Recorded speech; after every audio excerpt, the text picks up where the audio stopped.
همیشه به همسرم اعتماد داشتم. وقتی که تصادف منو فلج کرد، خیانت همسرم هم قلبم رو شکست. به کانال سایه های خیانت خوش اومدید. ما در اینجا سرگذشت واقعی افراد رو روایت می کنیم. افرادی که مدتها نتونستند اونها رو به زبون بیارند و این کانال به اونها این امکان رو میده که تجربیات تلخ زندگی خودشون رو با شما در میون بذارند و ممنون از شما که با شنیدن سرگذشتشون ما رو همراهی میکنید. رادین هستم. چند سالی میشه که با همسرم زندگی مشترکمون رو شروع کردیم.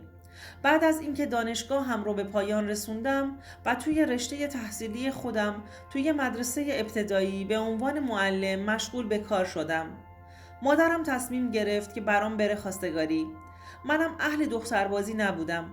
نمیخواستم فکرم رو درگیر حاشیه کنم و قلبم رو گرفتار کنم. بعد از اینکه مادرم یه دختر از آشناهای دور رو به هم پیشنهاد داد، نخواستم رو حرفش چیزی بگم و به احترامش قبول کردم. لیلا دختر اول خانوادش بود و تحصیلش هم نصفه مونده بود. وقتی که ازش بعدها پرسیدم میگفت کارهای خونه به دوش من بود و نمیتونستم به درسم برسم و همیشه نمراتم پایین بود. واسه همین دیگه به تحصیلم ادامه ندادم. اما من بهش گفته بودم اگر بازم تمایل داری میتونی به صورت شبانه ادامه تحصیل بدی. ولی تو چهرهش ذوقی نمیدیدم. دیگه اصرار نمیکردم.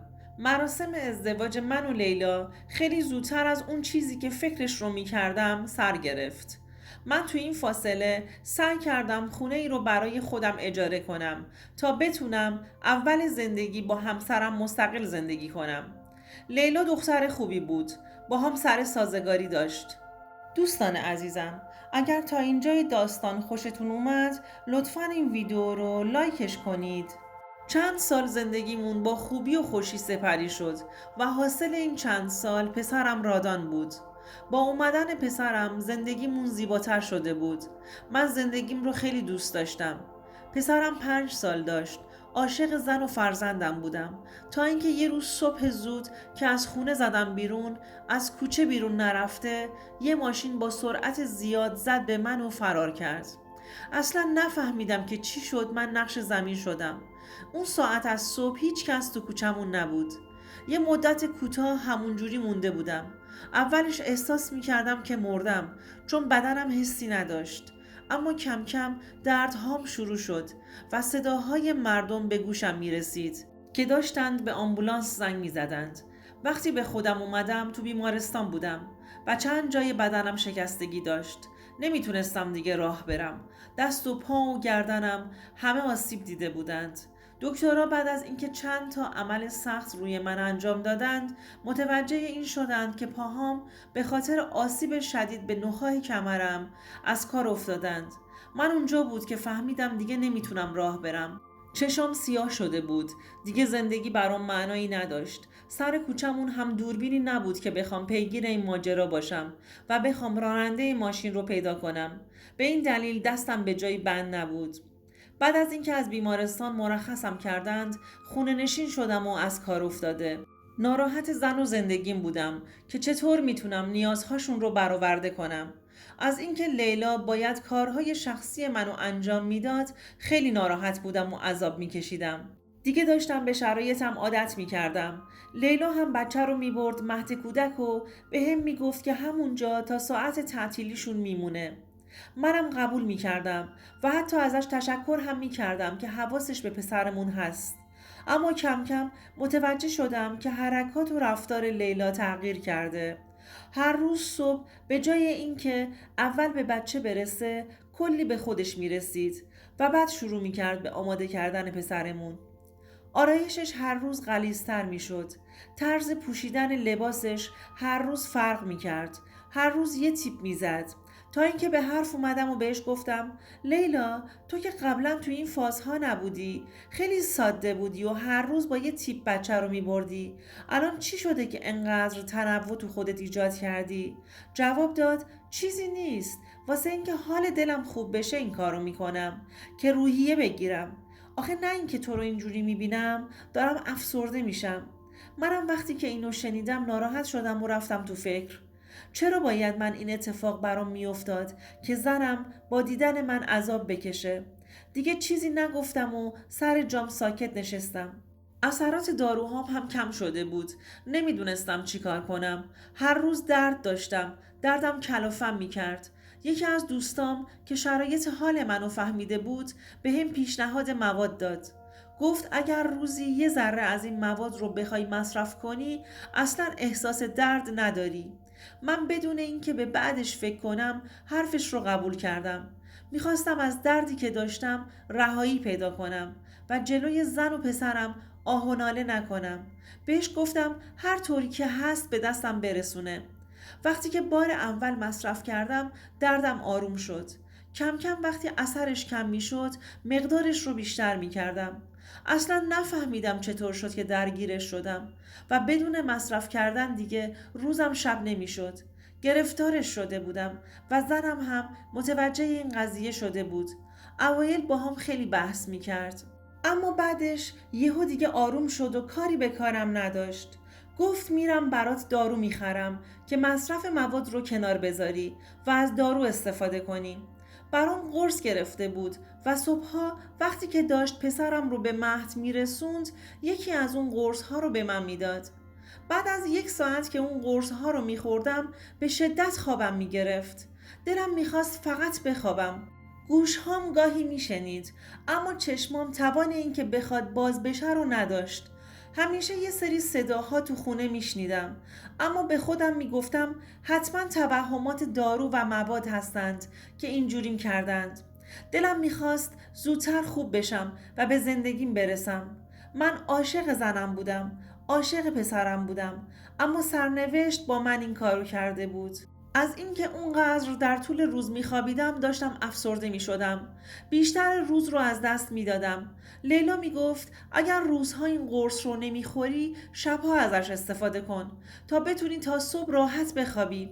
ایده خوبی بود. دیگه میتونستم روزها بیدار بمونم و شبها رو راحت بخوابم. هرچی لیلا میگفت رو گوش میکردم. دوستش داشتم. دلم میخواست ازم راضی باشه. شبها برام از اون قرص ها می آورد که بخورم. منم از دستش می گرفتم و می خوردم. بعد از 1 ساعت چنان خوابی منو می گرفت که هیچ کس نمی تونست منو بیدار کنه. یه شب که لیلا برام قرص رو آورده بود که بخورم همون لحظه دلم میخواست برم دوش بگیرم. قرص رو کنار تختم گذاشتم و به حمام رفتم. بعد از دوش گرفتن که یه مقدار سرحال تر شدم برگشتم تو اتاقم اما یادم رفت اون قرص رو بخورم. همونجوری رو تخت رفتم و دراز کشیدم.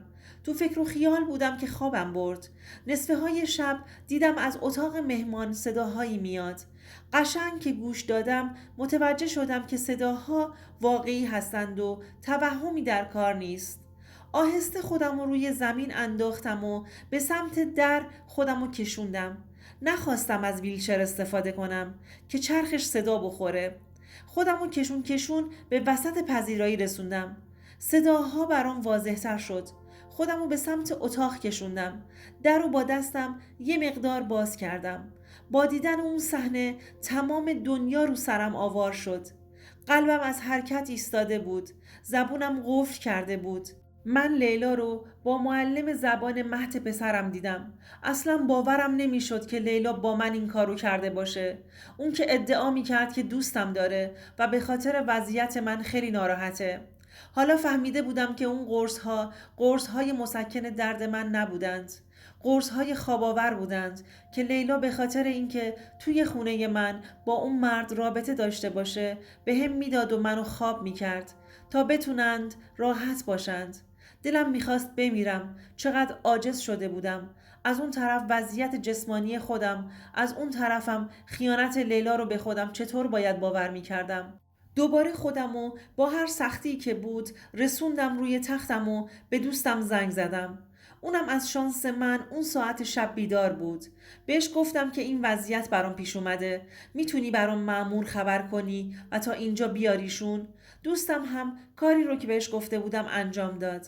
وقتی که رسیدن از پنجره اتاق خوابم کلید رو براشون انداختم و مامورا بدون اینکه دوستم همراهشون بالا بیاد وارد شدن و هر دوتاشون رو دستگیر کردن و با خودشون بردن. روی ویلچرم نشستم و خودمو به آستانه در رسوندم. لیلا فقط میگفت رادین منو ببخش، برات توضیح میدم، اما من فقط نگاش میکردم و اشک از چشمام سرازیر شده بود. هر چقدر جلوی مامورا التماسم کرد و ویلچرم رو تکون داد که نذارم ببرنش، اما من مثل دیوونه ها فقط بهش نگاه میکردم. وقتی که رفتند خودم رو به اتاق پسرم رسوندم و دیدم که قشنگ خوابیده. یعنی لیلا از این بچه هم خجالت نکشیده بود؟ من هیچی، اما پسرمون چی؟ شاید دلیل خیانتش وضعیت من بود. اگر منو نمیخواست چرا ازم جدا نشد تا با هر کسی که میخواد بمونه؟ از کی داشت این کارو با من میکرد؟ و من هم که اونقدر ساده بودم تا به اون لحظه هیچی متوجه نشده بودم. یه وکیل گرفتم و خیلی سریع از لیلا جدا شدم. اونم به خاطر اینکه خودش رو از کاری که کرده مبرا کنه، اعتیاد و فلج بودن منو برای قاضی عنوان کرد. اما هیچ کدوم از حرفاش جلوی قاضی دلیل بر خیانتش نمیشد. از اون قضیه چند سالی هست که میگذره. دادگاه حضانت فرزندم رو به من داد. منم برای اینکه فرزندم راحت باشه براش ندیمه گرفتم. بعد از اون مادرم هم با ما زندگی کرد و الان کنار هم زندگی شاد و آرومی داریم. دوستان عزیزم، اگر شما هم به این نوع سبک از محتواها علاقه‌مند هستید، این ویدیو برای تو هستش.